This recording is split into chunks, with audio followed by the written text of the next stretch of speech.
এয়াৰচেলৰ অপমৃত্যু। হয়, আপুনি ঠিকেই শুনিছে। এয়াৰচেলৰ বৰ্তমান অপমৃত্যু ঘটিছে।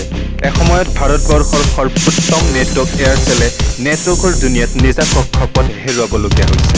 ইয়াৰ কাৰণ জানিব পৰা মতে 15,500 কোটি টকাৰ ঋণৰ বাবেই এয়াৰচেলে নিজৰ কক্ষপথ হেৰুৱাব লগা হৈছে।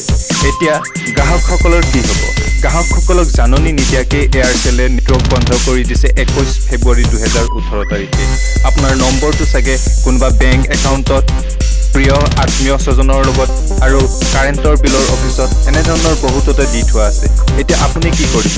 আহক আপুনি কেনেকৈ সেই একেটা নম্বৰতে আকৌ বেলেগ নেটৱৰ্কৰ পৰা উলিয়াব পাৰে বেলেগ এখন চিম। বৰ্তমান এয়াৰচেল মোবাইলৰ স্ক্ৰীণত BSNLৰ নেটৱৰ্ক দেখিবলৈ পোৱা গৈছে। এই সুযোগতে আপোনাৰ নম্বৰটো বেলেগ এটা নেটৱৰ্কলৈ পৰ্ট কৰি লওক।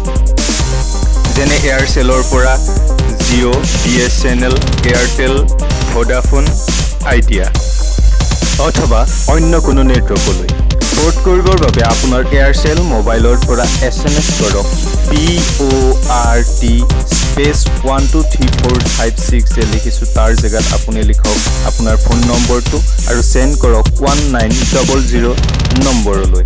আকৌ চাই লওক, পৰ্ট লিখি আপোনাৰ ফোন নম্বৰ লিখি চেণ্ড কৰক 1900 নম্বৰলৈ। ইয়াৰ পিছত আপোনাৰ মোবাইলত দুটা মেছেজ আহিব। তাত এটা ইউনিক কোড আহে। সেই মেছেজটো স্ক্ৰীনশ্বট কৰি ৰাখিব। যদি ফোনটোত স্ক্ৰীনশ্বট উপলব্ধ নহয় তেন্তে কাগজত লিখি লৈ নিকটৱৰ্তী চিম কাৰ্ড বনোৱা ষ্ট'ৰলৈ গৈ বেলেগ এটা নেটৱৰ্কত নম্বৰটো পৰ্ট কৰিবলৈ দৰখাস্ত কৰিব। লগতে আধাৰ কাৰ্ড অথবা ভোটাৰ ID কাৰ্ডৰ জেৰক্স কপি এটা লৈ যাব। 1 সপ্তাহ বা 15 দিনৰ ভিতৰত নতুন চিম কাৰ্ড আপুনি পাই যাব। ভিডিঅ'টো যদি ভাল লাগে অনুগ্ৰহ কৰি চেনেলটো ছাবস্ক্ৰাইব কৰিবলৈ নাপাহৰিব।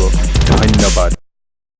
ছাবস্ক্ৰাইব কৰক আপোনাৰ প্ৰিয় চেনেল ষ্টুডিঅ' ৰামধেনু আৰু শেহতীয়া ভিডিঅ'সমূহৰ বাবে কাষতে থকা বেল আইকনটো